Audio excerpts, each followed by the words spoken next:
Welcome back to the Hoops Temple podcast. You all know me, Nathan Schwartz. Joining me from Sacramento, Aaron Schroeder. How's it going? Good to see you. Good to see you, Nate. Good to be back. I'm sponsored by the giant water bottles that I've been drinking out of. 1.5 liters. No brand name because we're not actually sponsored, but that's Yeah. No free ads. me going through the hot summer days. You could just put that all in a nice blender bottle for those of us who, think we're going to work out and we get these protein bottles that we're going to shake and then we never actually do. Great source for carrying water. My water drinking strategy is none at all, then all at once. So I'm like, I really should drink water. Like I need to get on that. And I'll be like, 50 fluid ounces. Let's get this done in an hour, and then I'll be hydrated. I'm the same way. I blame my Jewish ancestry. I'm like, listen, we grew up in the desert. We're not sure how long we'd have to go without water. So we're like camels, We're just going to consume it all at once and be hydrated for the next 3 days, get down to a dangerous level of dehydration, drink our body weight in water, and then we're good. And like 3 days later, we drink again. That's how I live my life. I'll show this brand though because it's not very good. Doesn't taste good. Picked it out because the bottle seemed like sturdy. But I'm gonna dump this out and fill it up with tap water. Good. All right. Well, speaking of water, shooting guards. They splash shots. Water transition. Ooh, good transition. Boom. Good transition. Yep. Y'all said it couldn't be done. We're back. We're trying to extend our top 75 shooting guards to top 100. But first, before we can do that, there are some corrections, some changes we need to make. We need to address some of the current players. How did they perform in the 2024 season? And the first thing that I'm going to offer up is I would like to move Jaylen Brown from the 48th best shooting guard to an undisclosed position on the small forwards charts because he really is more of a small forward, and we should just stop pretending he's a shooting guard. Ooh, not fun. Not as exciting. But I think you're right.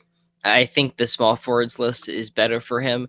I think the Celtics are basically playing like two small forwards. That one just happens to be a little more guard-like, I'd say. But I think Jaylen Brown, the small forwards list, is interesting. Can we look at the small forwards list and maybe tease some ideas on where he could go? Currently at shooting guard 49, and I'm not sure if he made the top 300. Let me check. He did at 245. We had him at 241. Oh, you Yeah, keep adjusting guys true. around as we've been doing this, Yeah. so My list is slightly different than Nate's, but we are going off the same source material. Everything's technically canon.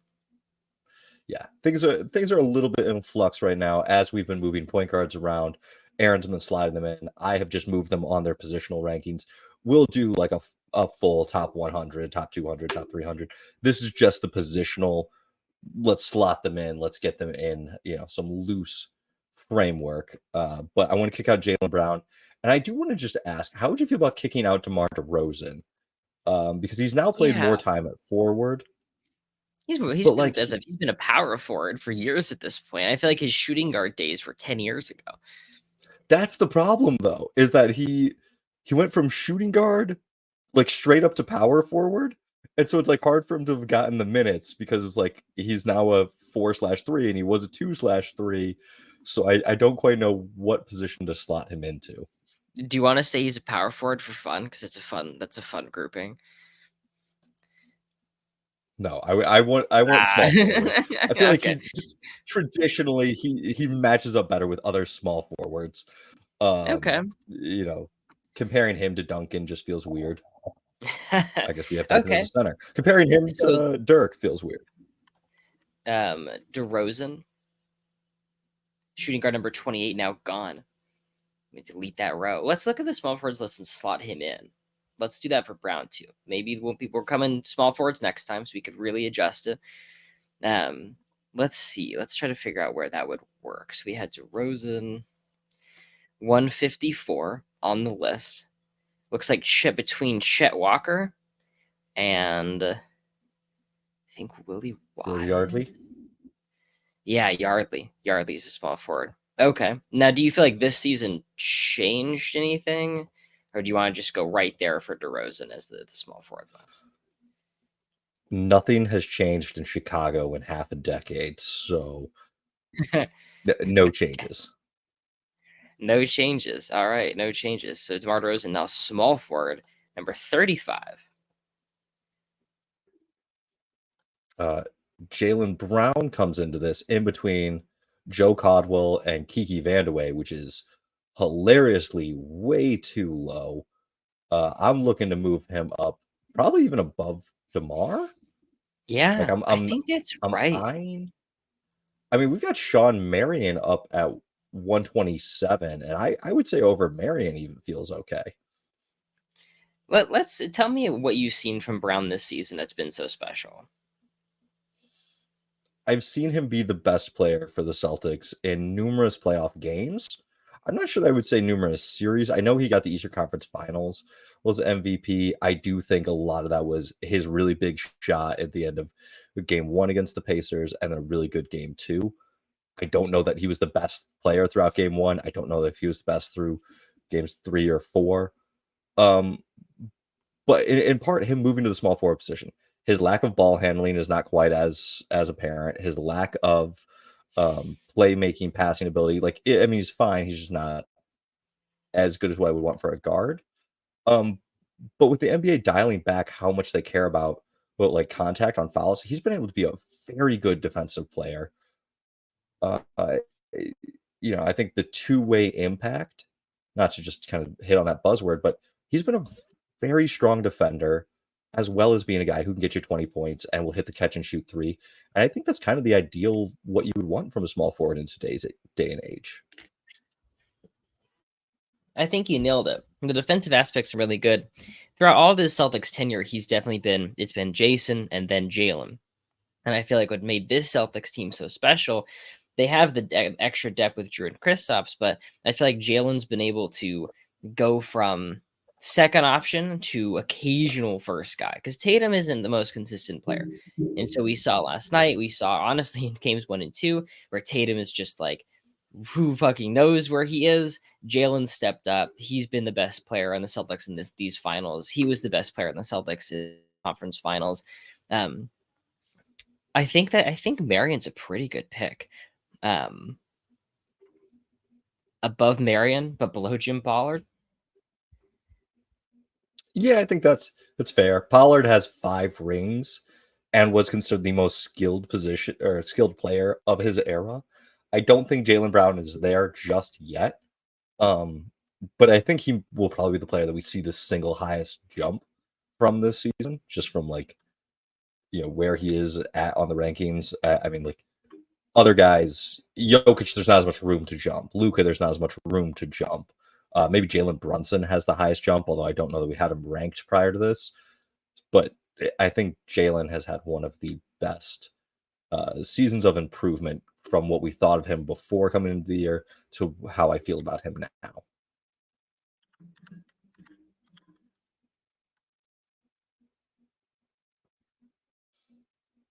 So I'm down to put him in as a small forward 28 and a half. 28.5. Okay. Where does that reflect on? So DeMar DeRozan stayed the same, win 54. Where is Marion for the Marion was all-time? 29. Marion Yeah, is so 127. 128. Okay, yeah. Okay. That's a big jump. It's a big jump for Jalen Brown. You feel good All about right. that? Now can we do some? I do feel good about that. I do also want to say, because I won't have this edited Mhm. until, I don't know, 2 weeks from now. Well, we are recording this June 13th. So the finals are still going on, albeit not for much longer as the Boston Celtics have a 3-0 lead. But just, as we're discussing this and positionally, that's kind of our frame of mind, our headspace with where we've got some guys.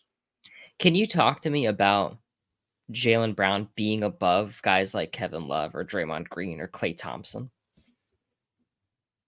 Um, I think that there's a strong case that Jaylen Brown has been the best player for his team during a championship run. I don't think you can make that case for Kevin Love. Kevin Love, you can say, has an outside MVP voting, so like a top 5 MVP finish Yeah. as the lead guy, and then scales back into his third option when his team wins title. Draymond Green, as much as people want to say, well, he was the second option in 2016, the nut punch year. Mhm. And That's I will true. say that they lost that year. I will say that Yeah. his nut punch cost them their series. I think you, as much as you want to point to his game 7, I think you also have to point to his games 5 and 6 getting thrown out and getting suspended. Which, provided that doesn't happen to Jaylen Brown and Dallas doesn't make a 0-3 comeback, feels pretty safe to say that Brown has had a better playoff run in running to a championship than either of those guys have. Yeah, and I think it's just a better peak. It's that better single season peak. I do feel kind of funny about it. It makes me just a little fuzzy. um, do you think we've gone too far? Do you think we've lost our minds? Let's see how I the mean, finals figures out, and then because we're doing the small forwards list next, and if something yeah, wild changes, we can put more thought into it. But let me slot them in. yeah, we'll have time to come back. I can relook at this. But with moving both of those guys off of the shooting guards list, our top 75 shooting guards is now down to top 73 shooting guards. So we need to now name not just 25 more, but 27 more to really hit our intended goal.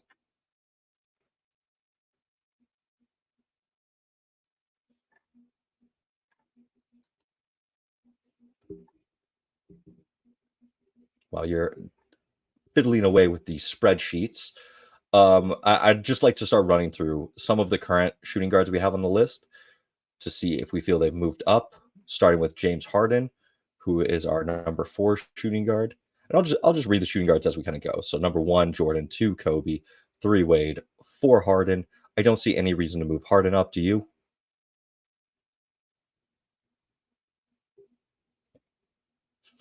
Aaron's shaking his head no. He forgets that this is an audio medium, 1 second. being a Okay. podcast. Sorry, I was in the All right. middle of dragging Jaylen Brown's. Like I had the column or row selected, and it was just like all the way up. This is a better season than I anticipated from James Harden.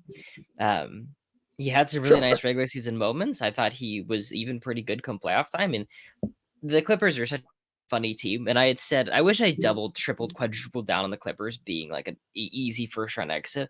I think James Harden being the one Clipper to show up come playoff time was not the one I anticipated. Um, but What do no, you I mean really I the think easy first round exit? They went to 6 with the finals Dallas Mavericks yeah, without but Kawhi. they had that's that the Clippers don't have Kawhi Leonard on the team. Like don't have Kawhi Leonard on the team come playoff time. They never will. They just don't. They get Kawhi in the regular season, and then come playoff time, he's gone. And that's just a part of their team construction. Harden at 4, I think that's going to stay there. I don't see what he All could right. possibly do to get above Dwayne Wade at this point. I mean, turn back the clock, have another MVP-esque season, win a title, one of those things. Things That'd probably be. things that are reasonable. None of those things are going to happen. Carry You see on. the girlfriend catching the bouquet? I did. I did. That man doesn't want a ring that way. He does No, not want that he's ring. not gonna get a That's ring anyway. You're uh, 34, James. Settle down. all right. Number 5, we've got George Gervin; 6, Iverson; 7, Drexler; Al Greer; Tracy McGrady; Ray Allen; Sam Jones; Sidney Moncrief; Reggie Miller; David Thompson; Vince Carter. And then I would like to, currently at 16, we have Bill Sharman. I would like to move Devin Booker up to 16th. I know that is that's a sizable movement. I already you're moving Booker? Who are we moving? Yeah. I had Booker up I had already. We Oh, moved well, I Booker. guess it's not that I, sizable. Maybe we just moved him I up had Booker at 15. above Vince. Yeah, we Okay. did that. Yeah, we know Ooh. I didn't do that. We did. We did that. Are you sure this What'd you wasn't just say? in the text? Yes. No, we did that. Okay. Talk to me about Booker over Vince. Devin Booker was really, really good in their finals run, like 40 points in the finals. And I think for Vince, it is that kind of one season, and I think I like Booker's season peak better than that. Adding another All NBA level season is great, but at this point, Booker is pretty much a year in and year out All NBA caliber player. He just got injured last season.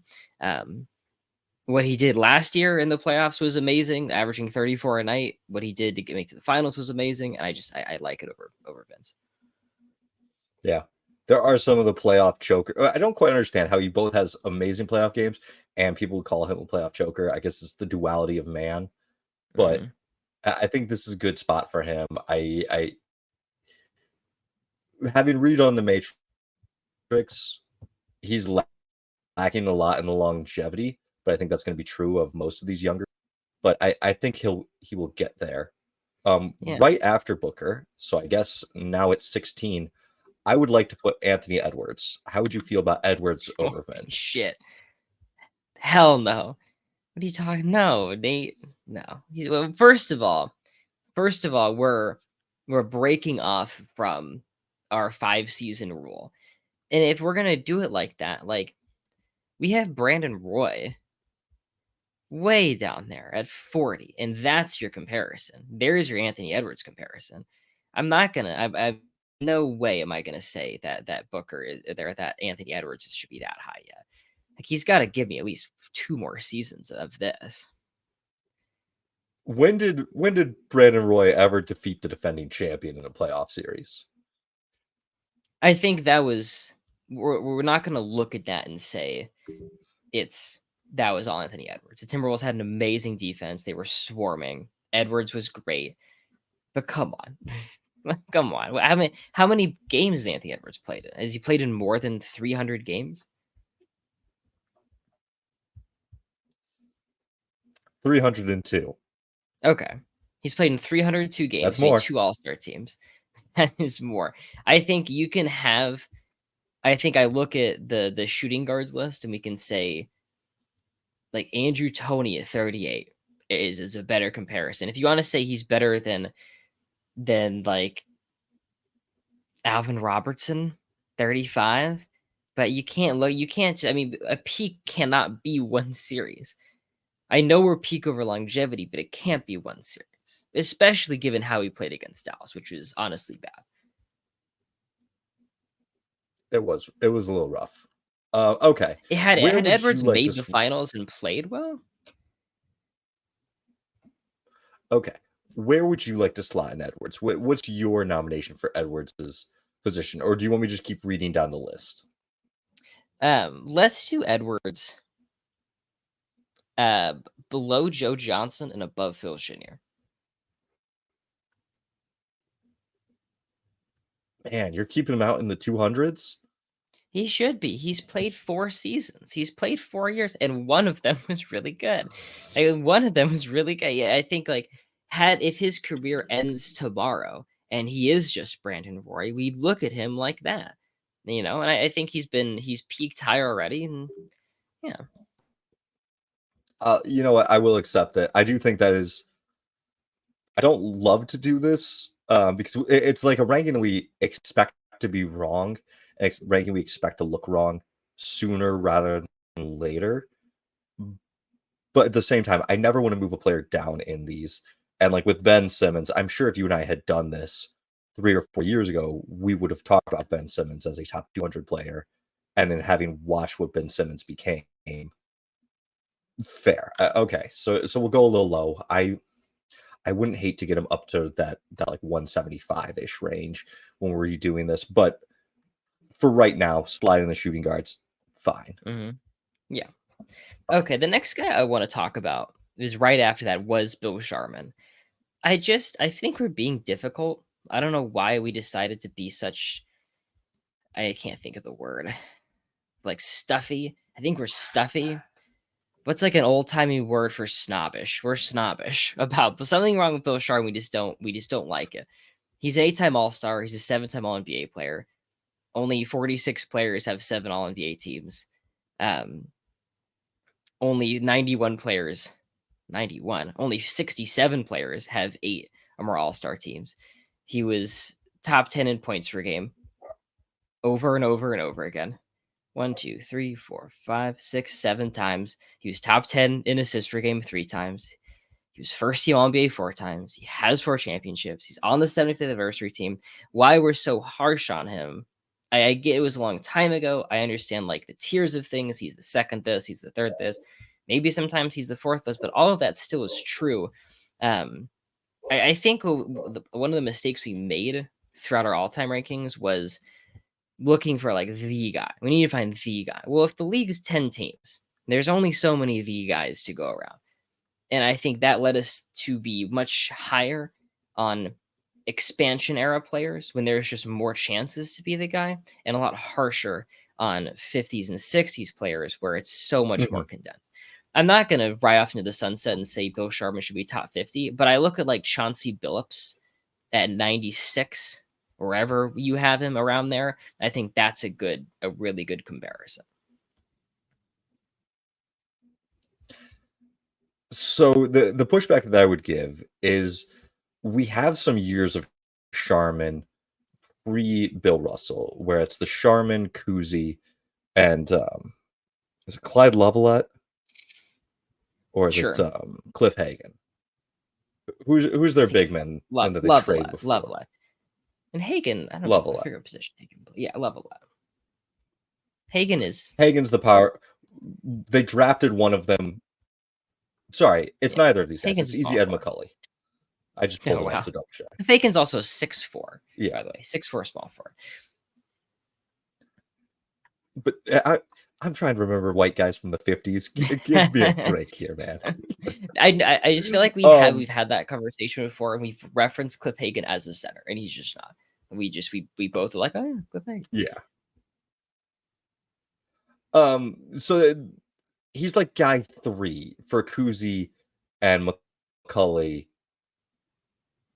Maybe you could say he's guys 2, and it's McCulley that's the disappointment, but the team is not getting as far as I would like for having these 3 players that we look back on and say they're top 150 guys, even in this condensed era. And so I feel like we're actually fairly generous having him at 108th. Just trying to look at some other lists. Let me grab them. Sure. I think you Bill have Sharman. You base it. Go ahead. Well, he actually grades out a lot better on some of these other lists than I anticipated. I think we're mean to Bill Strike. I think naturally Bill Simmons' 2011 book has him at 53. And that's insanity. And that's Celtics insanity. But I think we're overthinking it. We're looking at this era and saying, oh, like third guy, fourth guy, whatever. I'd say his best years come from start in 56. Like he just plays more, gets better, has his first 20-point per game season in 57, like when Russell shows up. But he wins 4 titles. Like if he's the third guy, if he's the fourth guy, which he isn't, like there's still the championship at the end of it. He's averaging over 20 points per game in the 57 finals, in the 59 finals, 19 a game in the 60 finals. Like he's still very, very good. And the Celtics, like it's pretty brief. It's just like 53, 4, 5, and 6. It's 4 years before Bill Russell, and that's still pretty good. They're good in the regular season. They make a conference finals or whatever version of that, I believe, 2 times. And so it's still a good team within those 4 seasons. I think when you look at like the Billups comparison, I think I like, because I think Billups could be your leading scorer at times. He could be your lead facilitator at times, which Sharman could double as doing. And he's like the first efficient guard. He's the first guard to score at any sort of efficiency at all. Top 10 in field goal percentage over and over and over again. Led the league in free throw percentage a gazillion times. He's not going to be your star, but I think we should look at those accolades, look at the resume, look at the stats, and say, hey, this guy could have been Billups in 40 years. I think what might be my hang up is being the guy 3 or 4, but I think the counterpoint was that he may be guy 10 in the league. Just the fact that those guys are clustered on one team. Yeah, the Celtics are incredible. So looking at our list, it doesn't move the shooting guards that much. It's it's just over Vince basically. Okay, I can settle it's with just over Vince. Yeah. All right, I'll make that switch. All right. So then so Sharman is 16, Vince is 17, Paul Westphal, Joe Dumars, Pete Maravich, Gail Goodrich is 20. At 21, we have Klay Thompson. Any desire to move Klay up after his high volume 3-point shooting season, we'll say? Deep thought, shaking head, no. All right, 22, no, Mitch. I lost my tab. I heard you talk. I couldn't find you. My apologies. With Thompson, it's another pretty good season. High volume from 3, but he's just not that much of an impact player anymore. He can space the floor, but teams kind of started leaving him open, like just a little bit. I guess tell me, like, this is a gut feeling when you're watching the Warriors and you're rooting against them, because of course, right? You're rooting against them, and Klay Thompson catches the ball coming off his screen. Does your heart sink to the bottom of your stomach anymore, like it used to, or do you go like, huh? Like, I wonder if he's going to take that one. Like, I wonder if he's going to take that off balance 3. No, I feel very good if he's taking the off balance 3. I don't feel like he has the mobility to navigate, catch, and fire those off balance 3s with as much accuracy or as much fear striking ability as he used to. So, yeah, I'm fine with leaving him at 21. He will fall back as we start moving guys over him, but I think he's at a good spot. So Klay at 21, Richmond at 22, Manu 23, Warren Jabali, Earl Monroe, Walter Davis. And then my numbers are a little funky. How about with Warren Jabali? I pushed that really hard because I was like, holy shit, there's this guy like led his team to the championship and crazy rebounding numbers and cool stories. Diving deeper into the ABA, the ABA early years are just really not great at all. And so I kind of went through like a big culling of like, hey, every time I said like this guy, Warren Jabali, Connie Hawkins will talk about, like, I think we just way jumped the gun on that. With Jabali, he's got to go back, and we're going back pretty significantly. I feel like I know Brandon Roy keeps coming up. I made a Brandon Roy video earlier, but like below Brandon Roy, maybe above Eddie Jones. I think it's 40, 41, 42. I was thinking definitely below Phil Chenier. So I'm in that same ballpark. Yeah. Let's do that then. Right below Phil Chenier, ahead of Andrew Toney. Yeah. Let's do it. Or you want to go back farther?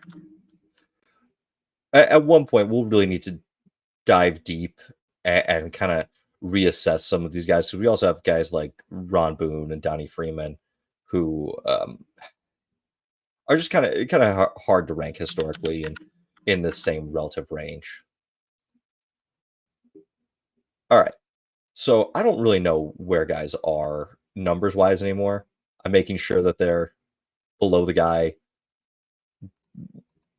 in the right order, but Earl Monroe 25, Walter Davies 26, Lou Hudson 27, Charlie Max 28, Max Zaslowski 29, and then right now Donovan Mitchell is 30. I feel like Donovan Mitchell needs to come up, not a ton, but quite a bit. I feel like he doesn't have the longevity of a Mitch Richmond, but I do feel like there are arguments.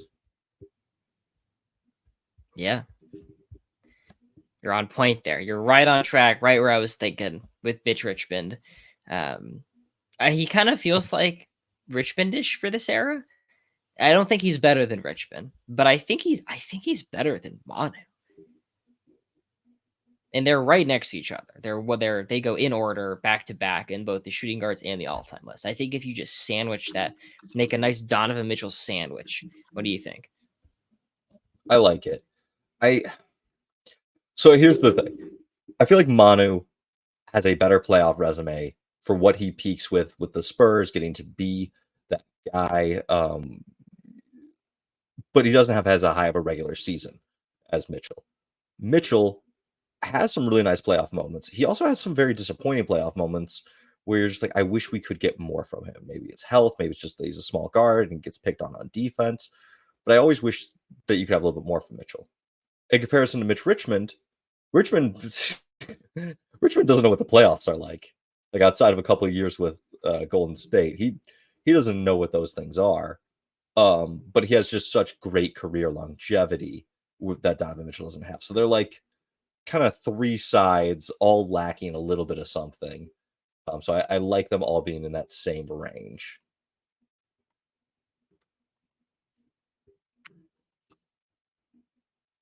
All right. So if Mitchell jumps up to, this is jumping up Mitchell to, he is now shooting guard 24, just above of Manu, below Richmond. So the Saslavsky is now 31. Richard Hamilton's 32. Ronaldo Blackman, and Alvin Robertson, Joe Johnson. And this is where we have Anthony Edwards. So for the people counting at home, Anthony Edwards is 35. Phil Chenier, Warren Jabali, Andrew Toney, Bradley Beal. Any desire to move Bradley Beal up from what we saw of toe injury Beal? Hell no, man. Bad Bradley Beal season. The Sun. I feel like it's not his fault. I think it's what the Suns wanted him to be. Traded for him. Say this is our third star. We're gonna have so much star power. We're just gonna overwhelm teams. And Bradley Beal was like a top 50 player maybe this season. It just wasn't. It wasn't what the Suns wanted. But also Bradley Beal was miscast when the Wizards gave him a max contract.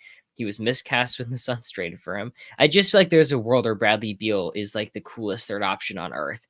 And yet that'll never happen. We're never going to see that. No, not since John Wall got hurt. I still remember that one year that him and Wall were looking like they were going to take down, I want to say it was the 60-win Hawks, and then Wall hurts his hand in the playoffs, and it just dashed my dreams. I was so excited for them because Wall was a moment. Wall was a 5. You want to talk about players with aura? And I guess that's to get back to what we're talking about with Anthony Edwards. That's a young John Wall that looks like he is going to take the league by storm and then never does. So that's a good cautionary tale. But Bradley Beal is 39, Brandon Roy 40, Eddie Jones 41, Bobby Wanzer, Otis Birdsong, Ralph Simpson, Richie Guerin, Ron Boone, Donnie Freeman, Randy Smith, World Be Free. At 50, we have Michael Redd. 51. This is really hard because we moved guys out of here, so like we've got gaps in numbers, and I'm like trying to keep so far. That's right. I think you're dead on with the placements. I have Red at 50. And do you feel any way about Red? Kind of brave. I'm just doing my top 10s every season since 2000. I was anticipating Mike Red to be better in 04, but he doesn't really impact the Bucks. Like his impact stats are not great. He doesn't do anything but score pretty well, and the playoffs are not good. I'm just not sure how I feel about it. I think it's plenty low, but I also feel like Jeff Hornacek at like 53. I kind of prefer. So it's funny you mentioned this. As I redid my matrix, I split out our stats category into like 3 categories of peak longevity and playoffs. And right now we have Michael Redd as our 266th shooting, or 266th overall. Mm-hmm. By peak value, he's 227th. So we undershot the peak a little bit. Yeah. By longevity value, 438th. By playoff value, 669th. And I think that's where you're seeing with the impact and with the brevity. So like there is a case that he could be higher, but he's very low in playoffs. Hornacek, meanwhile, doesn't have as much of the awards, but 171 in peak, 83rd in longevity, and 123rd in playoffs. I would absolutely love the idea of moving Hornacek up to where Michael Redd is, and just slotting, kind of bumping everyone down one. That sounds good. All right, so Hornacek is now 50, Redd is 51, Paul Seymour 52, Tom Gola 53, Doug Collins, Victor Oladipo, Reggie Lewis, Dan Marley, Ron Harper, Byron Scott, downtown Freddie Brown. I might have comment about Brown. I want to talk about Brown. I want to add in another name that I think we wildly missed on. The first with Brown, he makes one All-Star team in 1976, but basically after the merger, he isn't starting anymore. I mean, he starts they only keep track of 4 of his starts because they start tracking at 82 in his final 3 seasons. But he's 29 minutes a night, then 27, 25, 21, 25 again, 22. Like he really is barely playing. He has 3 seasons above 30 minutes a game. In the 1979 championship run, he's playing just 15 minutes a night. He's a good shooting guard. I think we had him too high, though. I think it was very cool that Fred Brown played his entire career, almost 1,000 games just with Seattle. I like that. I think he should be lower. I think honestly closer to like where Danny Ainge is at 71. Yeah, the numbers are much closer with him and Ainge. I think there was a coolness factor and a bit of a mystique with him and what could he have been that we got a little bit caught up in. But yeah, in the Matrix, one of those came out as What's up? What is it? Danny Ainge was 262 in the Matrix. Fred Brown was Okay. 267. So when you're saying Hmm. they had a very similar impact, that's right in line. I do kind of know my stuff, huh? Check it out. Every now and then. So let's Fred Brown did slide not down. make our top 300. I think below Ainge is probably that's where I ended up with him. Sorry, one spot above Ainge. One spot above Ainge. Okay. Other guy I had to mention was that should be in this, at least in this area, is CJ McCollum. And I feel like we kind of like his lack of all-star appearances, I'm guessing, hurt his namesake. But if he's in the Eastern Conference and makes like 2 of them or 3 of them, then I think you just, oh yeah, CJ McCollum, and slot him in. But he's been averaging 20 points a night every season since 2016. Since 2016, he's 11th in total points. He's been able to average 20, 25 a night in playoff series. In the 2019 conference finals run, he averaged 24 a night against OKC, then 26 a night against Denver to beat them in 7 games. He's been a pretty consistent 20-point scorer on playoff teams, on teams that are pretty good for years now. And I feel like he's not some world beater, but he should be I think when I look at him, I think basically like above Doug Collins at 54, I think is where I want to see him.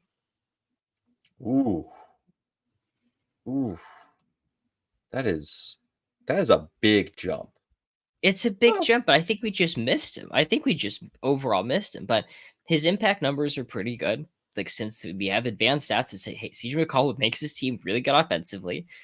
And the Blazers just kind of got mercy killed by the Golden State Warriors, but he's been averaging 29, 26 and 4 over and over and over again. And it's just the numbers suggest he's a way better player than we're giving him credit for. And this, since 2016, his playoff numbers are 22 points, 5 boards, 3.5 assists on 43, 37, 76 splits. He was an awesome second option next to Dame Lillard. And even in that 2019 conference finals run, like, him and Dame were kind of keeping pace with each other. It's why that team overachieved like that. That's fair. And I guess looking at some of the other names in this list, that area, that range, um, do I really feel that Michael Redd deserves to be that many spots above him? No. Could I maybe even get him above Reg? Should we maybe rework some of this area potentially? But for now, I'm comfortable putting him in at right below Tom Gola and just above Doug Collins. Yeah. Here's a fun stat. Game 3 of the 2019 semifinals against Portland. Sorry, Portland against Denver. This goes to 4 OT, quadruple OT. And the leading scorer on both teams is CJ McCollum, who scores 41 points. Dame has 28 points in a battle against Jokic, Jamal Murray, and in that Nuggets team. And it's like CJ McCollum, like having a huge game. I like it. I had wanted to get him in here. I was thinking somewhere in the 60s, but I do think that this chunk is so small. I was asked on TikTok the other day um about like what is the best and worst era for each position, and I haven't made for the worst era for each position, but there's really not like a great era for shooting guards because basically you either are good at ball handling, in which case you're shifted to play the point, you're like a combo guard, or you're big enough and can defend, and so you shift out and play small forward. And so I think we are going to have this cluster of shooting guards where it's like, well, you weren't as good as the threes or the ones of this era, but here's where you guys belong. And I'm just looking like our top 300. We've got basically 270, 271, 278, 284, 286, 287, 290, or sorry, 289 and 290 are all shooting guards, and more in this relative range. 276, like we have a cluster of shooting guards. This is a really tight grouping. I love it. That's the last player that I had any That changes you wanted to for. move. Yeah. If you have any, go ahead. If you don't, just finish reading and we'll get to ranking. Okay. So CJ jumps up to 54. Just gonna read from 54 down. Doug Collins, Victor Oladipo, Reggie Lewis, Dan Marley, Ron Harper, Byron Scott, Jim Paxson's the 80s player for the Blazers, Allen Houston, Steve Smith, Reggie Theus, Jeff Mullins, Phil Smith, Jerry Stackhouse, Dick Barnett, Jason Richardson, love you, Jay Rich, Dick Van Arsdale, Danny Ainge, Freddie Brown, Frank Ramsey, Ralph Beard, and Frankie Bryan. And how many guys is this now? That It should be this 75 is still on the dot. 75 Yeah, because we because we added kicked in out 2 CJ. and we added 2. Yeah. Okay. All right. That took Now about as time for the long as I battle wanted to begin. to. Let's go. 43 minutes All in. right. Let's crush this. 75, 76 to 100 for shooting guards. Would you like to start? No. You know what? Fine. I will start. I'd like to go Yeah. with Hershey Hawkins. He's Okay. a one-time All-Star, or peaks during his time in Philly, but he's got a 5 season in averaging 19 points per game, 3.6 rebounds, 3.4 assists, but he's 40% from deep. And during that kind of time period, that's what Reggie Miller's giving you. Reggie's giving you 20 points on 39.9% on roughly the same volume. I think that there's like a strong case that he could have been like discount Reggie Miller, Walmart or Reggie in the right area. He's plus 1,276 true shooting, 90 career win shares. Found a scouting report that says that he looked like he might be a star with his shooting and defensive intensity. So he is two-way, but the lack of ball handling skills is kind of his hang up. So the defense is a great point. He's 32nd all time in total steals with 1,622. Top 10 in steals per game 3 times, and is 51st all time in career steals per game at 1.7. So the steals are certainly there. He cracks 2 steals per game at 991, but I think that's a good place to start. It's a good place to start. I have a similar pick, a pretty similar pick, I'd say, for my next guy, which is John Starks. did we not have Starks earlier? No, we did not have Starks. Okay. No, we didn't. Do you want to have him even higher? It's not as amazing as I remember. The one that starts is he's undrafted, so he gets his start. Like Mhm. he becomes a starter, like a full-time starter in 1994. He's 28 years old. He wins Sixth Man of the Year later on, but it's briefer than you remember with Starks. But he still gives you an All-Star season in '94. He's the second best player on a team that makes the finals. He is a scrappy defender as well. I'd say he's pretty similar to Hawkins. Also, just a great athlete and a dynamic, kind of unexpected star in New York that gave him a push to contention. I'd say. I would say the big the big negative with Starks is Starks is a big shot shooter. He's a chucker. He does not have the accuracy that Hawkins has. Hawkins is plus 1,000 true shooting. Starks is negative 400. And that's a Really quickly, because sizable difference in my mind. Yeah, I what's mentioned your this earlier. Michael Red's impact stats for 2004 per cleaning the glass, the very first season they start tracking in 2004. This is his season. He makes the Bucks offense 2.1 possessions worse, good for 41st percentile, and makes their defense 8.7 possessions worse. Sorry, 8.7 points worse, which is 5th percentile. Which is overall impact of negative 10.8, which is 9th percentile, which is good for last on the entire team. Yeah, we probably need to pull Red down a bit. Hey, we're here. We don't have to say we should. We're literally in the Well, Shooting Guards podcast. we are No, I don't want 46 to hear minutes in, and we're I don't want to hear any excuses. I'm looking at the list right now. I'm not going to say, oh, we should. I would say we're going to. I'm moving okay. him down. Michael Red Where do we want to pull is him down? below. I'm pulling him down to below Byron Scott. Okay. Where do we have Scott? 60. Oh, oh. Be bold. Okay. All right. Hey, we'll be bolder. Let's say Steve Smith, 63. Keep going. That yeah, let's go for Jerry Stackhouse. Because if you want to talk All about right. just kind of Yeah. empty numbers, lack of impact, Below Stackhouse or at least above? has that insane below. Below. What if fall from grace? You're funny. Yeah, we could think about that. What do you mean we could think about it? We're in the shooting guards pod. Doing it right now. Well, here's the thing. I like to be measured. I like to try to think Yeah. through some stuff. You caught me earlier with me falling in love with Anthony Edwards. I did my shooting guard re-rankings at like the height Mm-hmm. of Edwards hysteria, and you dialed me back in. Yeah. So I would like to do Hawkins at 76. I do not think Starks is quite there yet. For 77, I think Okay. there is a larger gap, both a lower peak, a Interesting. lower efficiency. Offer me a And name then. my next name would be I'll give you two, and I'll let you see what you think of them. Okay. Ricky Pierce and Jeff Malone. I think of those guys. Let me see who I had higher. I had Jeff Malone higher.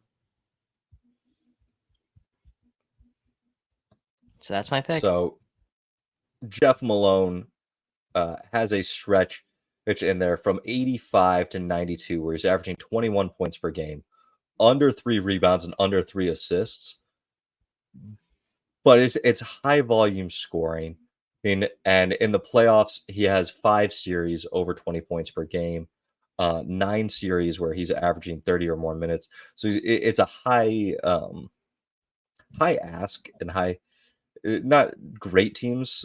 These are like basically 500 teams with Washington, but it's him, Moses Malone, and Jeff Ruland, and he is the outside contributor to that inside presence. What a fucking grouping, by the way. I just wish I could. I wish I could have been a fan of 80s Bullets teams. Is it 80s? Yeah, 80s Bullets teams. I'm like, yeah, Moses and Jeff Ruland, best front court in the NBA. That would have been fun. Come on. It would be.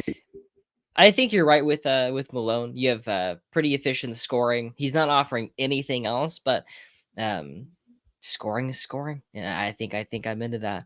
Um, I want to toss out Don Ole really quickly, just because um, you have a 5-time All Star, Mhm. someone averaging 20 a night over those seasons from 60 to 67. He makes all 5 All Star teams. He's 19 points, 3 boards, 3 assists on pretty good efficiency.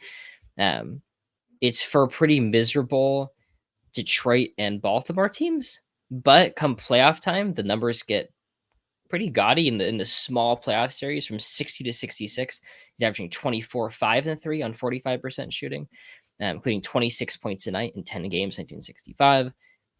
You have some numbers, you have the accolades that say, hey, this guy was pretty good in this era. I'd like to at least consider him. I love it. I have him also Stark, so he's in this range for me.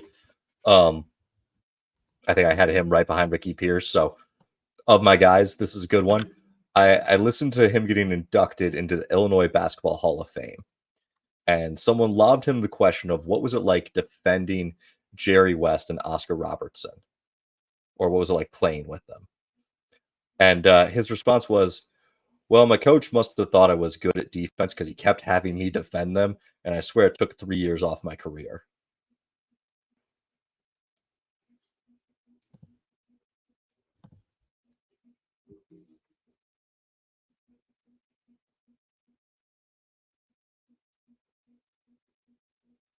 Aaron, did I lose you?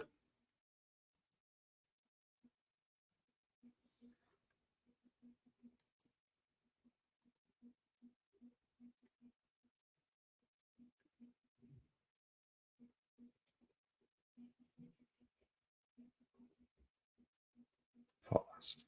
We'll find out. Yeah, I think you'll I tried to pause recording, find out the hard way. and when we lost internet.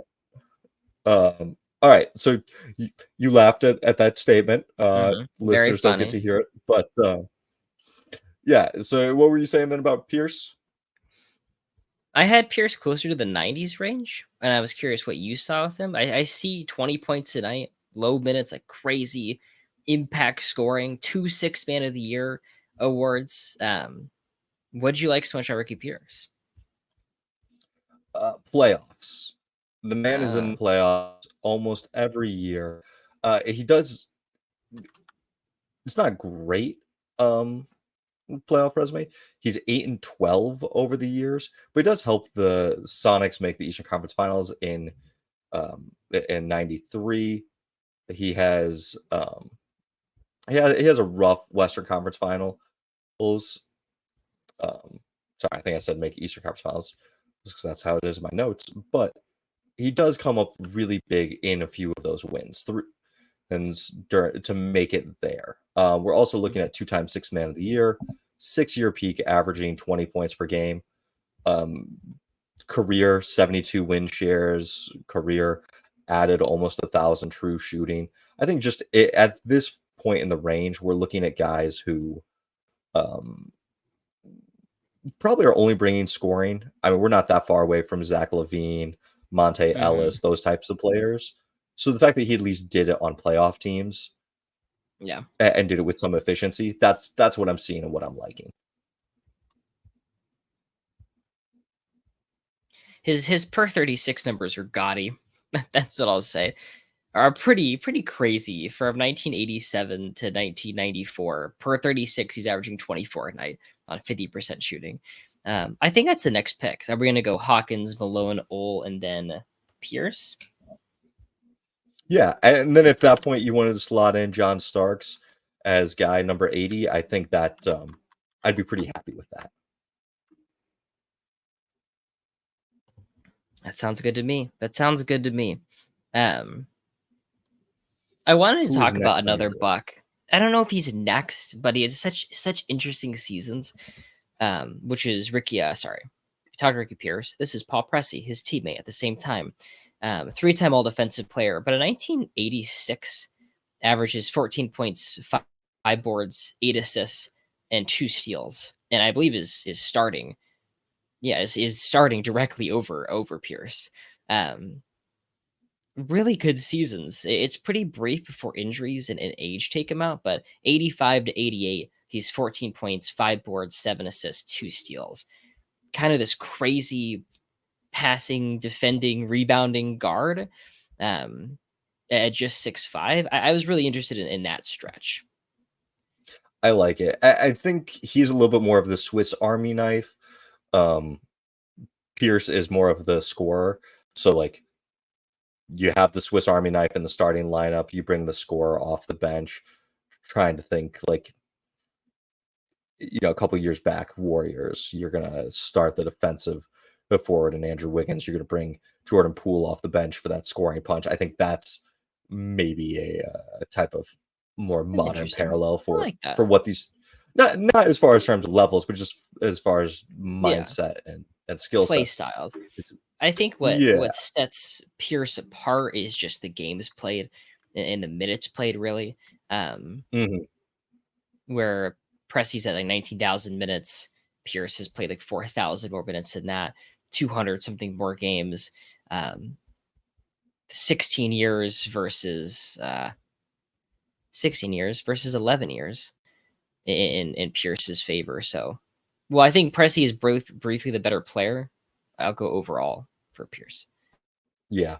Pressey does pick up some MVP votes in 85 and 86, just like the one or two local beat writer votes. So nothing too big, but still something. And then in the 85 playoffs, they get swept by the 76ers, but he averages 16 points, 7.5 boards, and basically 9 assists per game. Like that's just it's versatile. It's a fun versatility guy to have out there.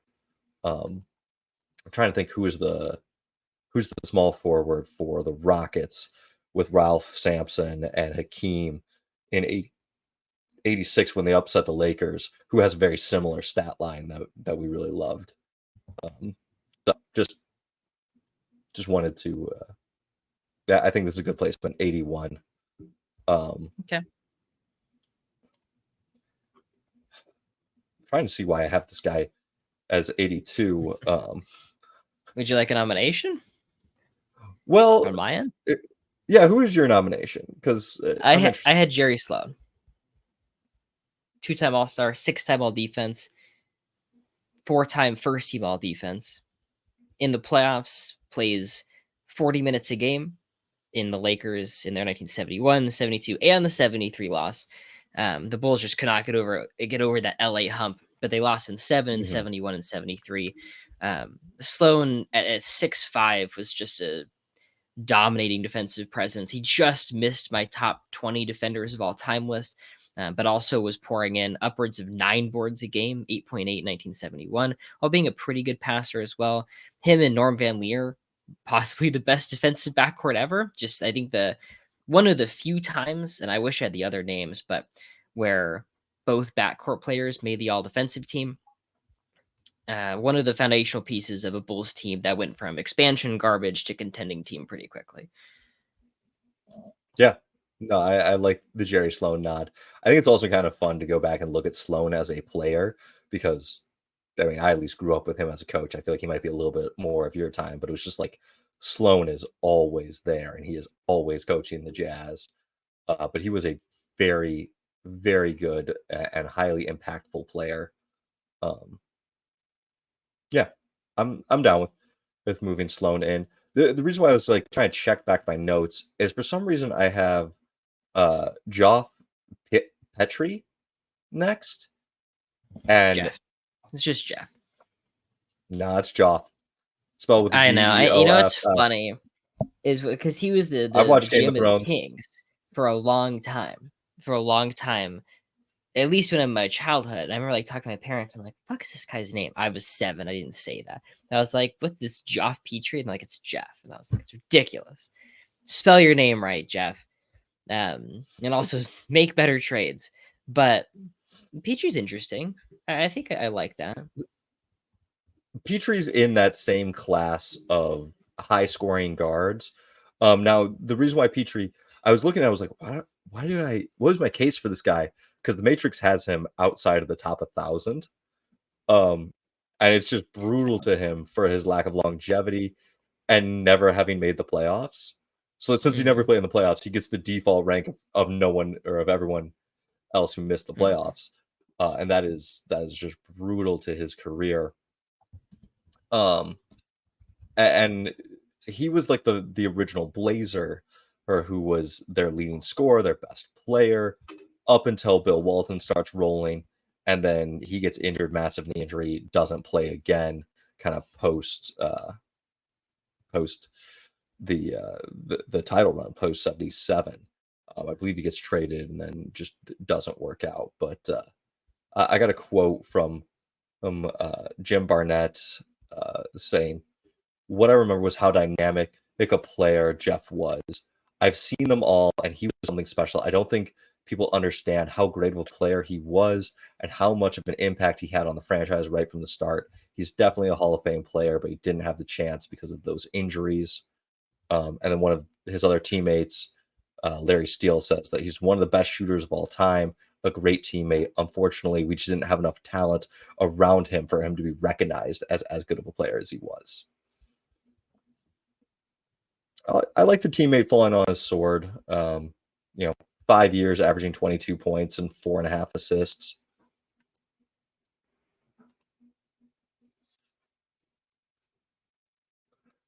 It's kind of I the low end stars where I think we might be getting with Jeff and with Monte Ellis and Zach Levine, that kind of range. yeah, I think we're getting close to that. Um, I'd like to put Brian Winters over him. It's a very Okay. similar era. It comes a little bit later. It's just better, same position, obviously doing shooting guards, but 2 all-star teams compared to the other 2, but it's post-merger. One of them's post-merger, and it's just a later era. I think the NBA really improves from the early 70s into the late 70s. Michael Jordan also said that Brian Winters was the best pure shooter in history, said that he had the most beautiful stroke of all the people he could think of.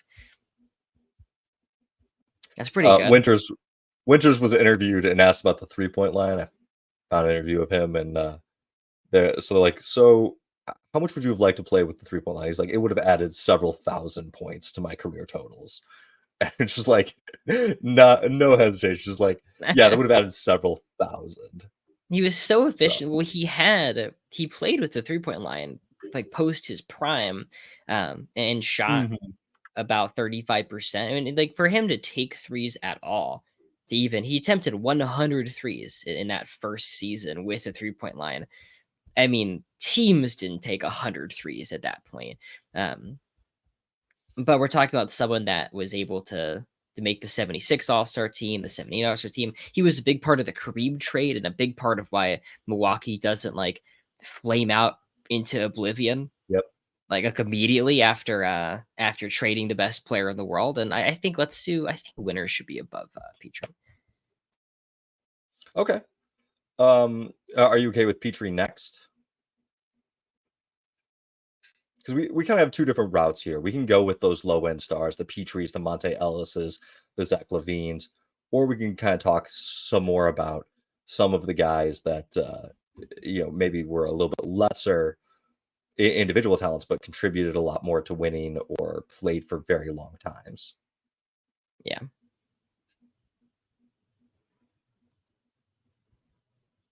What do you want to do?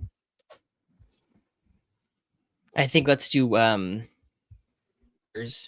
then Petrie. Can we talk about maybe Drazen Petrovic before Petrie? So I thought Just about Drazen. just talk about him. I'm not no, I don't think I'm ready for him, but Yeah, I'd like to talk about him. I it, it was recently the anniversary of his passing too. Um, and someone I had posted these guys. And I was like, "What do you make of them?" And someone was like, "You have to have Petch." And then it was the anniversary of his passing. I was like, "I don't want to make this like pushback video." Um, but Petrovic has two really good seasons where it looks like he's ramping up to being something. One of them he falls apart in the playoffs. The other one he has a good playoffs. Um, but it's just so incredibly brief. It also is like age 28. So that's when guys start to slow down. They start to lose some of their burst. I don't know that you're going to see this continued peak or this continued rise, or if those just were the best 2 seasons that we're going to get from Petrovic. And that feels mean to say about someone who's passed, but there are a lot of guys that don't continue to improve, and he's Yeah, not providing you much else beyond scoring. And I also want to say that he wasn't scoring. He was scoring pretty efficiently. Yeah, he's a super efficient scorer, but incredibly efficient, that just incredibly efficient. yeah, yeah. But just between the lack of defense, playmaking, longevity, uh, inconsistent playoff of performances, it's hard for me to really say like we need to have him Yeah, make a strong case for him. I think he should make this list. We're gonna go 100 Absolutely. out. He'll make this list. I just want to toss out an interesting name. Um, so we had really quickly, we had Paul Pressey 81, Jerry Sloan 82, Winters 83, into Petrie Yep. 84. Okay. How do you feel about Ben Gordon? I was surprised how high I had Ben Gordon. I have him right behind Monte Ellis, but they're my next two guys. Um, what do you want about what do you like about Ben Gordon?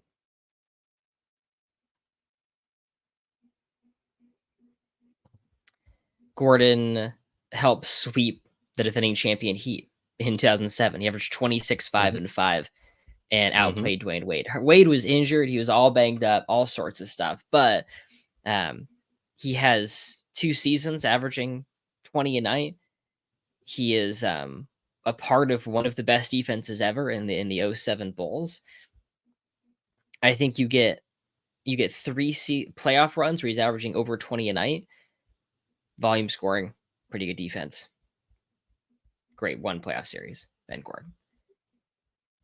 Was Ben Gordon I good mean, defensively? In my head, he was, just because he was a part of such good defenses.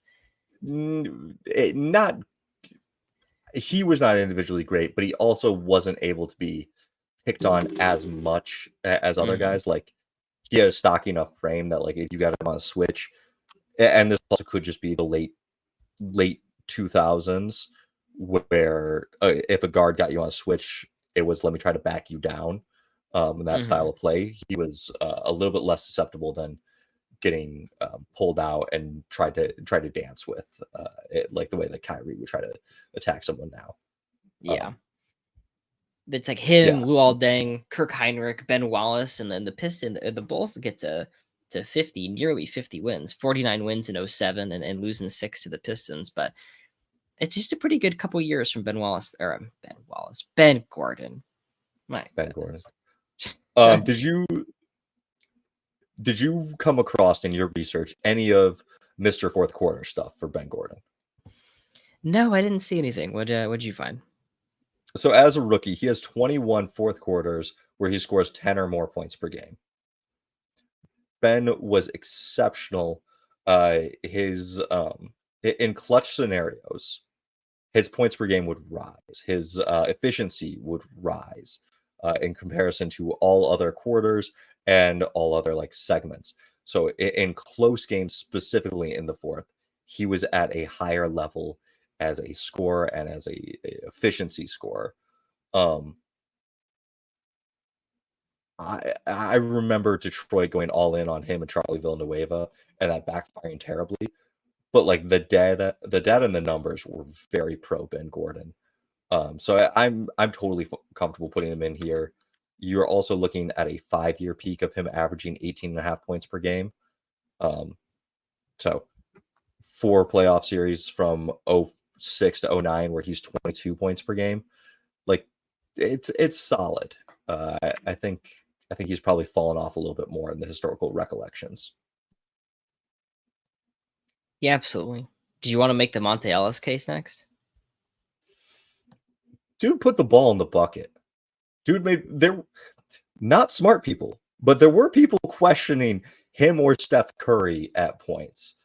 Um, from 2008 to 2015, so a 7-year stretch, averaging 21 points per game and 5 assists. He leads the league in minutes per game twice. Over that 8-year stretch, he's averaging 37.6 minutes per game.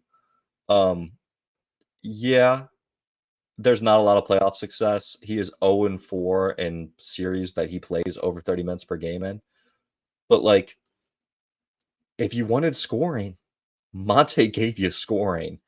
And like there are some scores down here. Monte have it that- all, man. yeah. You know that clip, right? No, No, you don't know the Monte have it all. I don't. He was asked. It was 2013 prior to the Heat ass whooping. It was the same. It was the same Bucks and Six series. I'm pretty sure.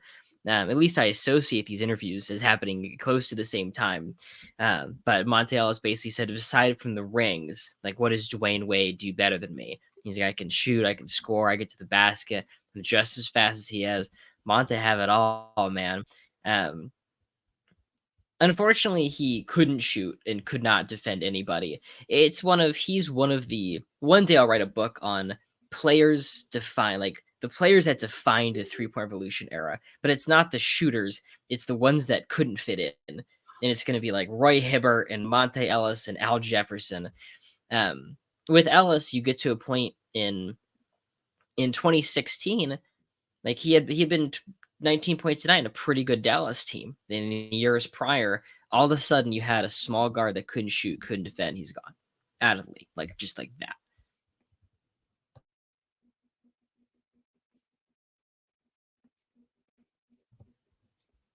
Yeah. I mean, the fall off is quick. And I'm also just going to say, so he 29, 19 points per game, 30, 14 points per game, 31, 8.5, 32 gone. And so that is part of my Drazen, a little bit of hesitancy of what could he have become. Well, Yeah. a lot of guys do kind of peak out at these ages, and it's not as much fun to talk about. But I think what's interesting with Monte is, I think we've he's got a such lot good of example of the reason the question the Steph Curry fit was because Ellis fit the previous era. He would have been Mhm. amazing 90s 2000s. He could have been Steve Francis but better, like an actual, like a star. But as soon as he kind of got going, the league changed. And I think what signifies his career the best is he won most improved player his sophomore season, and then got most improved votes in 2008 and 2010. Like, he couldn't make an all-star team, but he's just endlessly like, oh, what could be? Like, he's improving. Again, in 2010, he averages 26 points a game, 26, 4, and 5. The volume is crazy, the minutes game are crazy, the Warriors aren't very good. But you could throw, I think he's better than Zach LaVine. Like, I think Zach LaVine's a pretty comparable player. And I think Ellis did basically the same role, but better. Yeah. Levine. So I'm going to. I feel like I've got 4 options for 87, and Levine is one of the 4. Yeah. Daryl Carrier, Michael Cooper, Zach LaVine, and then Drazen. Actually, sorry, I do want to say 5 option, 5 players. Jamal Crawford. You know what? I'm going out on a limb here. I think we've been mean enough to Michael Cooper. Doesn't play that much, small role, but we're talking about a defensive player of the year. We're talking about an 8-time all defensive player, a 5-time champ. I think at this point, he's going to fit into winning. He could play the role that he did better than any of the guys you listed. Even if the Zach LaVine could give you the nicest 26 points a night on the shittiest team you've ever seen, he couldn't be Michael Cooper. Yeah, I think this is one thing that also kind of matters is in an infinite vacuum test, or like an infinite, we're going to send out this guy with 4 average players and this guy with 4 average players, which team is going to do better test. You probably do take LaVine, but that's not how basketball is played. That's not how the NBA is played. There's a finite number of teams, and when we're looking at guys like 400 something, we're saying, what can they do to help other people? Would you rather have one of the best defensive wings, or would you rather have one of the worst end stars who does not play make, dribble well, or shoot particularly great? Like Levine's shooting is kind of overrated. And I think at And this with point, I'd rather have Cooper. And with guys like Ben Gordon, you see for a moment, hey, this guy's playing 40 minutes a night. He's giving you 25 a night. You just want a playoff series. Like that's good enough in my eyes, right? I think Ben Gordon could have played a role similar to Cooper that contributes to winning. I can't see a universe where Zach LaVine is on a team. It's like, oh wow, like whoa, Zach LaVine. Like I just, yeah, maybe I've done a poor job articulating that thought, but I feel like by your head nods that you understand. I do. I mean, what it would take for him to be on a winning team is probably him making 10 to 15 million dollars, and there being 3 or 4 guys ahead of him in the payroll that are doing the other stuff, and he just gets to be a movement catch and shoot player. In which case, if that's all he is he really that much more valuable than Kyle Korver, who I have as the 100th best shooting guard in my like blocked out rankings? Just Oh you my know where god, my Kyle head's at. Korver. Did I even have? I Yeah, don't think I even had Kyle Korver. get the Not fuck that he out of here. shouldn't be You know, here, but Korver. I didn't have his name. This is what Nate does. He sends me lists of shooting guards. He leaves some out to fuck with me. He just fucks me over, and we get on the pod. And he's like, "Oh, you didn't have Kyle Korver, huh?" He knew I didn't have Kyle Korver. He knew that going I in, and he 100% gave you Kyle Korver. he You finds think I would these leave moments out? so funny. He finds this little comedic bit. He finds it hilarious. That's I'm going funny. back. I'm checking our messages. I 1000% No, gave you Korver. no, I don't have Kyle Korver. Okay, I did check. He is not in that list. That's He's fair. not on the list, and it's a little. I bet there's a spot between like alphabetically in the K's. You're like, clean that one out. See how he handles this one. Okay, so Michael Cooper, 87, and what were your other names? We had Zach LaVine, Jamal Crawford. Daryl Carrier and then Petrovich. I do love some Daryl Carrier. I think I remember last time I ended up like looking up a video. Yeah, because he led the ABA in 3-point shooting Mm-hmm. the first 3 seasons. He's an all-star for those 3 seasons. I like it. I think we're in the right area for that. There's a great video of him saying he's got a thick Southern accent, like real thick. He played for the Kentucky Colonels. He's from Kentucky. Of him basically saying I'd have these like camps, and I would make like 15 threes in a row or 30 threes in a row as like my trick. Like I could make them with both hands or something. But just an unbelievable shooter in the early ABA. I'm open to that. I think him and Jamal Crawford are pretty similar. I think I'd like to do Jamal Crawford, Carrier, Drazen, LaVine. I think that's a good breakdown. I might just move Carrier down to the back of this.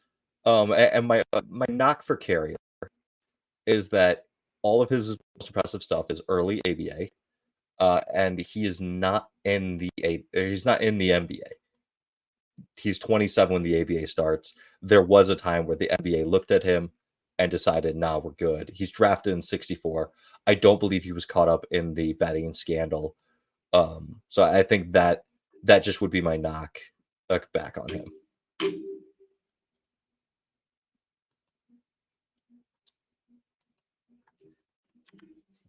I think that's right. I think that's right. I'll throw him in at 91. But for Jamal Crawford, I think I'm gonna think. I think, and I will think. He played for a really long time. He won 3 6 Man of the Year awards. If he was your best player, you were totally screwed. If he's your 6th player, you're in pretty good shape. It's 15 points per game for 1,300 games. Whether he plays defense or not, you're getting offensive production for an incredibly long time. So I tried to compare him and Zach LaVine because there was a TikTok thing, and Um, I looked at his scoring. He's 19 points per game for like 5 years. Levine is 24-ish. It ended up being he was putting up like 75% of what Levine does. If you adjust for the era and the pace of play, it's 86% of what Levine does at their peaks for equally bad teams that aren't making the playoffs most years. They're both like 30-ish win teams. But the second act of Crawford's career, where he becomes that sixth man on 50 plus win Clippers teams, that's like my ideal for what Levine's career becomes is okay, I've proven I can't be the guy. How then do I contribute? And I think Levine's end game would end up being something close to what Crawford has done. And Crawford has had a top 20 games played. Just I think it's 20th in total games played. That longevity. So I'm sure Levine will get over him in a year or two if he keeps playing like this. But I like having Really? him over. Are you sure? I Playing mean, like what? He plays like shit and then gets injured every year. Come on. fair, Uh, fair. yeah, right. I think this Healthy. is like the doomsday arc of Zach Levine's career. He was awful this season. He was terrible, and no one wants him. He's a negative asset. Sorry, Zach Levine. But I think Jamal Crawford's someone. Oh.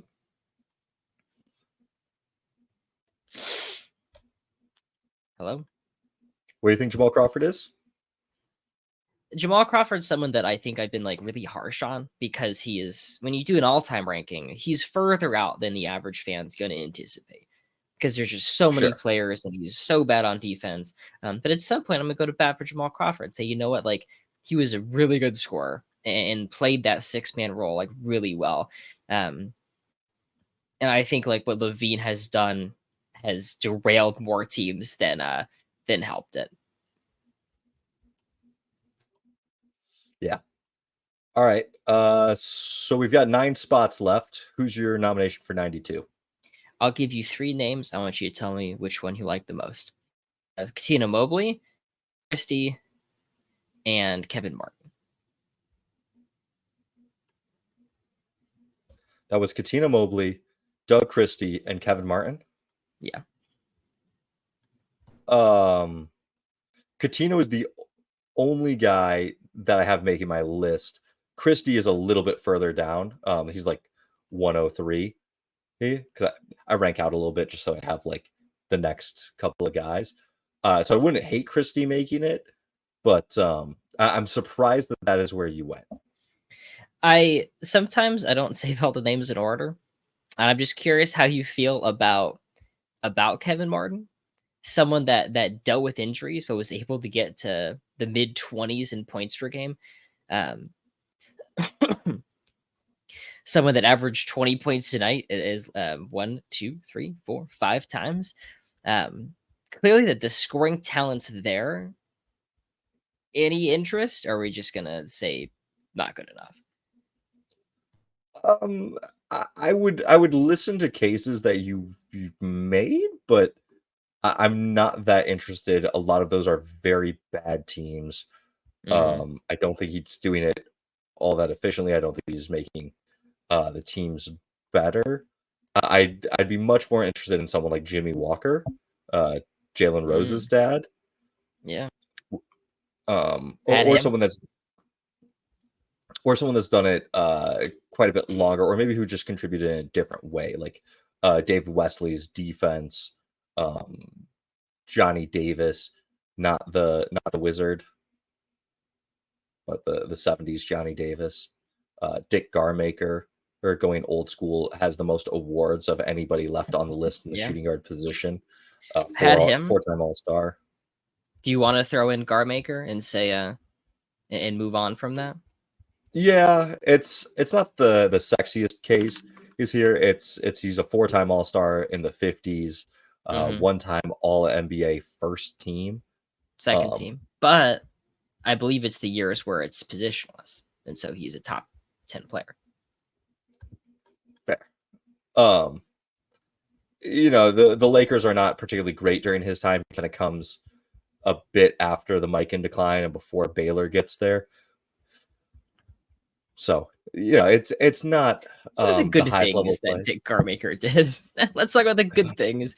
He was 10th in Sure. points per game in 1957, 20th in assists per game, then 16th and 16th. Also placed in the top 20 for percentage twice. So we have high scoring, good efficiency, good playmaking guard in the 50s. Makes an All-NBA team when they were positionalists, so it's a top 10 season. Yeah, throw him in there. And according to his teammates, what elevated Maker's game was his ability to shoot the turnaround jump shot. He emulated that after another Gopher. He watched how Whiteley shot the patented fadeaway jumper. Then he wore out the basket shooting so much. He was hard to defend because you could put a hand in his face. He would jump backward. He was fun to watch play. Dick was a pure scorer. So, all right. Is there anyone at this point for the 93rd shooting guard that you feel super passionate about? Not totally. I'm interested in. We did Jamal Crawford, very comparable as Lou Williams. Yeah, I found him less comparable than I thought. Not as efficient, not as much longevity, and not as much winning. So I just kind of he was all around just kind of a worse Jamal Crawford in my book. I push back on that a little bit because Okay. I think he was a better passer. I think he was a better playmaker. He won 6th man of the year. That 2018 Clippers team is good. He's 23 points. He's 5 assists. And the Clippers make the playoffs to 42. Or sorry, they win 42 games. But you have him taking a big role on a team that's pretty good. The 2019 Clippers end up going 48-34. They push the Warriors to 6, and again, Williams is 20 points and 5 assists. He's coming off the bench, he wins 6th man of the year again.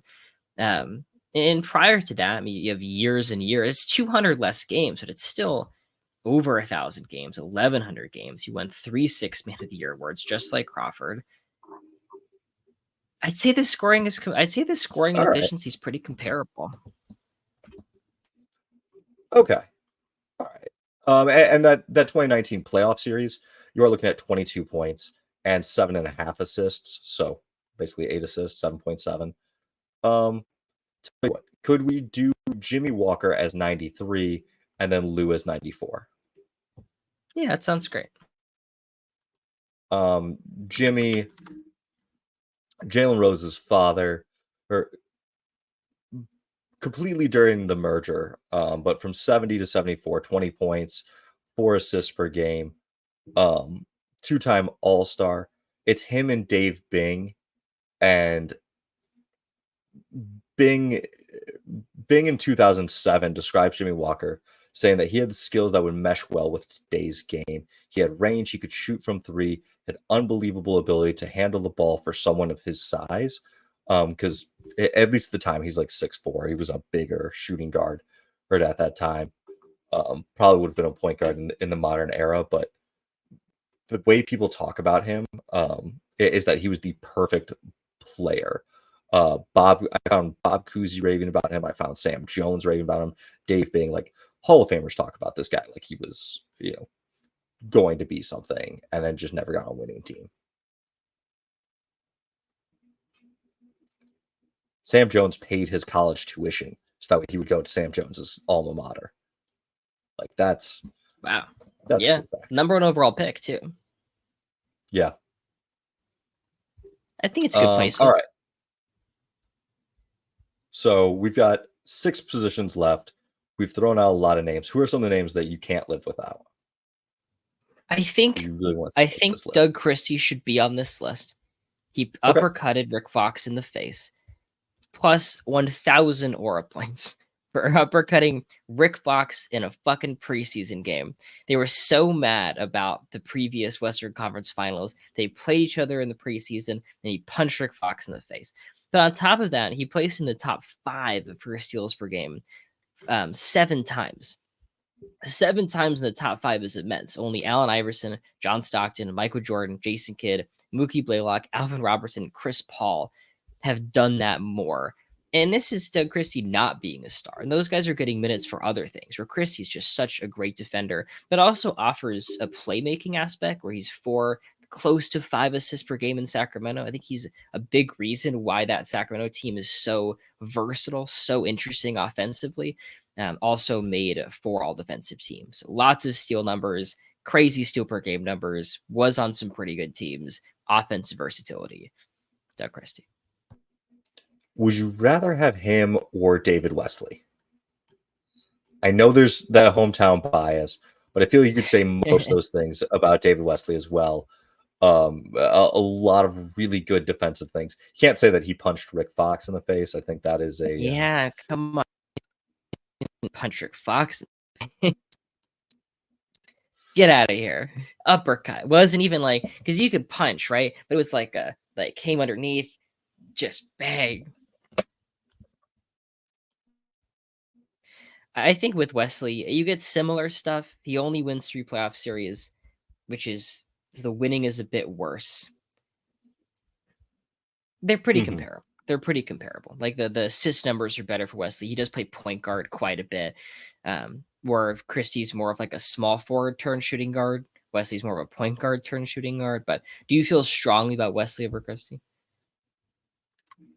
I had him above. I'm going to just read out the order of the guys that I have left to kind of get your thoughts. I have Eddie Johnson, Glenn Combs, Johnny Davis, David Wesley, Cuttino Mobley, Kyle Korver, Doug Christie, Eric Gordon, Brent Barry.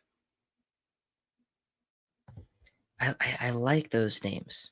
I like those names. I had Cuttino Mobley, Doug Christie, Larry Hughes, Nick Anderson, Brent Barry, and I really haven't decided that last spot yet.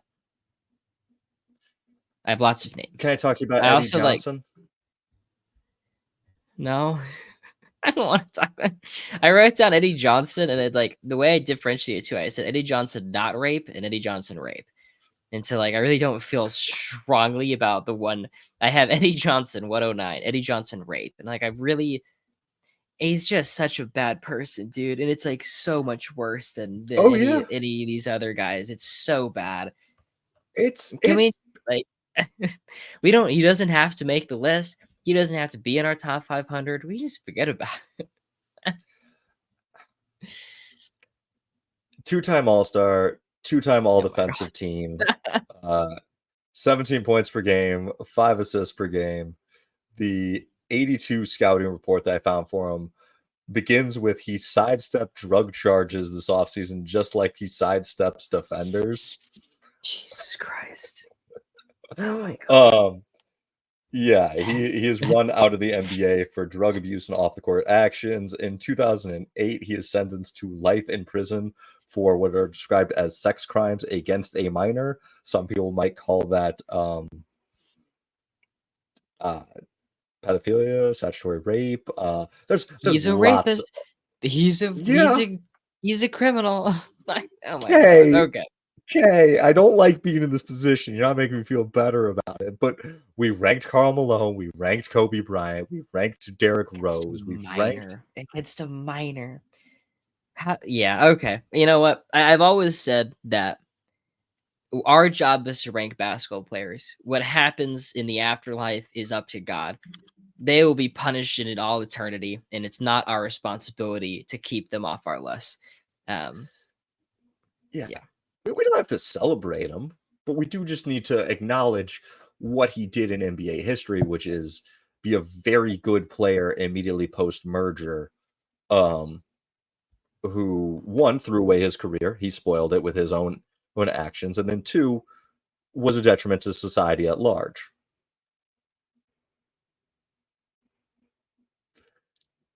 You keep muting yourself for these reactions, and then I'm just here. I see the face. Yeah. Okay. All right. Let's. I can't have him be 100 either, because then it's we thought about it. 95. He goes right here. He's a 2-time All-Star. Right. That is more than what we're getting for these other guys. Copy and paste Eddie Johnson rape into. Oh my fucking god, dude. Not happy Just about it. Yeah, I get it. don't. I get it. But it's right. It's right. Yeah, yeah. I think we've Okay. acknowledged it plenty. We've been mature. We've been professional about it. Can we do Doug Christie? Sure. Doug Christie. How would you feel about Kyle Korver next? Hell Or yeah, Katina dude. Mobley? Mobley or Christie? Sorry, Mobley or Let's do Korver? Corver. Corver played for forever. He played a gajillion years. He's one of the greatest shooters of all time. Made an all-star team just because he shot the ball so well. Led the league in three-point percentage 4 times. 1,200 games. It's just 10 points, but like what Corver generated offensively was so much more than just when he put the ball in the basket because he required so much attention. And you can see that the fact that he played until he was 38. He came from an Mhm. era where the three-point ball was not that prominent. And then at like the tail end of his career, it's this huge three-point explosion, finds himself all of a sudden like on contending teams year in and year out. Um, he plays in 28 playoff series and wins 14 of them. He made 2 finals with the Cavs. He's not good in those finals. He shoots 9% from three and 6% from the field in the 2018 finals. But at the same time, he's a big part of the Cavs just three-point barrage that got them to the Eastern Conference year after year.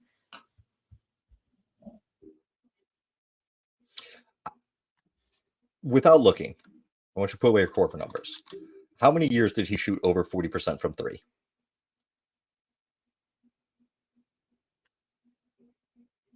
You're on mute. How many years did he play? Was it 17? It was a lot of years. Don't ask me these It's a lot of numbers. years. I'll say 10 times. 12. Yeah, check it out. How many seasons did he shoot over 42.5% from three? Wow. Probably 42.5. 7 times. 8. How many times Wow. did he Yeah. shoot over 45% from three? 4. 5. Very consistent at Good this. at that. Pretty good at this. Yeah. Great at Just this. such a high level shooting. So if he's 97, do you want to make your case for Katina Mobley at 98? Really quickly for Korver, he is 10th all time three-point percentage and 7th all time in total threes. For Mobley, it's another pretty good score. He plays from 99 to 2010, a little over 700 games, but from 01 into his retirement in 2009, he's averaging 17 points, 4 boards, 3 assists. Big minutes, really big minutes, 40 minutes a night for a couple seasons with the Rockets. It's kind of like him and Steve Francis are this like athletic, exciting backcourt. That's kind of the case. I mean, we're looking at the back end of the 100 list for him to be able to average 20 a night a couple times, or in 2002 or close to that a couple times is really worth something. I like it. Can I offer you Glenn Combs for 99? It's deep ABA lore. I'm not sure if he was on the list I gave you. I think he was. I think he was. Yeah, I had him just outside. Yeah, I like Glenn Combs. I like. I'd like to consider him and Bob Verga kind of at the same time, but I want to hear about Combs first. So Combs 70 to 72, 3-time ABA All-Star, gets MVP votes in 70. For those 3 years, 20 points per game, 4 assists, 3 boards, 37% three-point shooting. He leads the ABA in three-point shooting, three-point percentage, twice, but has a number of good playoffs of series. 69, he's 22 points. 70, he's 24 points. 71, he does dial it back. He's now playing with other good players. He's with the Utah Stars team. And he's kind of the, I don't know if I'd say he's guy 3 or guy 4, but his shooting and spacing really helps that team because it's Zelmo Beatty, Willie Wise, and him. Also Ron went out there. But it's a good team, and his spacing opens up the floor for that squad. I like that case. Really quickly for Bob Verga, he makes 2 All-Star teams in 68, so super early, and then 70. But that 1970 season for the Carolina Cougars, he's third in points per game, 27.5 points, 5 boards, 3.5 assists on pretty good efficiency. He's fifth in MVP voting, and he's first team all ABA, and leads the Cougars to the playoffs. Perfect 42-42 record. They played 84 games at that point. That team doesn't have mostly anyone else on it. It's kind of just him going crazy. That's really all we have. The next 2 seasons, he takes a bit of a step back, but still averages 18 points per game in both those years. He does join the NBA very briefly in 1974, but you have that one 1970 season where he's at least a top 10 player in the ABA, possibly even top 5. Yeah. It just I weighted the two of them, and I went with Combs just because it's a little bit less brief. I guess it's 3 All-Stars. I could go either way. Bob probably peaks Let's out do higher. your guy. Yeah. Okay. But Combs is better later on, and the ABA gets real good real quick. And so I think I'll take that. So let's do Combs at 99 for the 100 spot. Anyone interesting? Anyone fun? You want to go off the beaten path a little bit? I mean, my 2 options that I'd really look at are Johnny Davis and David Wesley.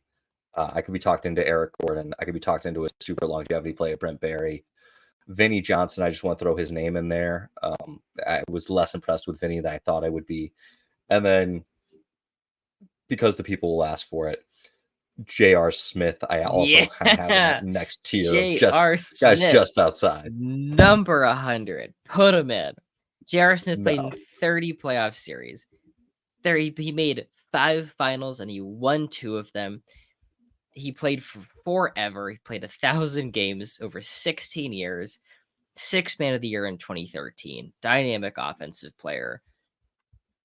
I think what J.R. Smith offered is just better. And him making those finals for the Cavs, he had this crazy career resurgence where it felt like he was not worth it. The Knicks straight up salary dumped him, and LeBron James turned him into a great NBA player again, where his 3-point shooting, his ability to create with the ball in his hands and be this incredible 3-point shooter helped the Cavs win a championship, make finals.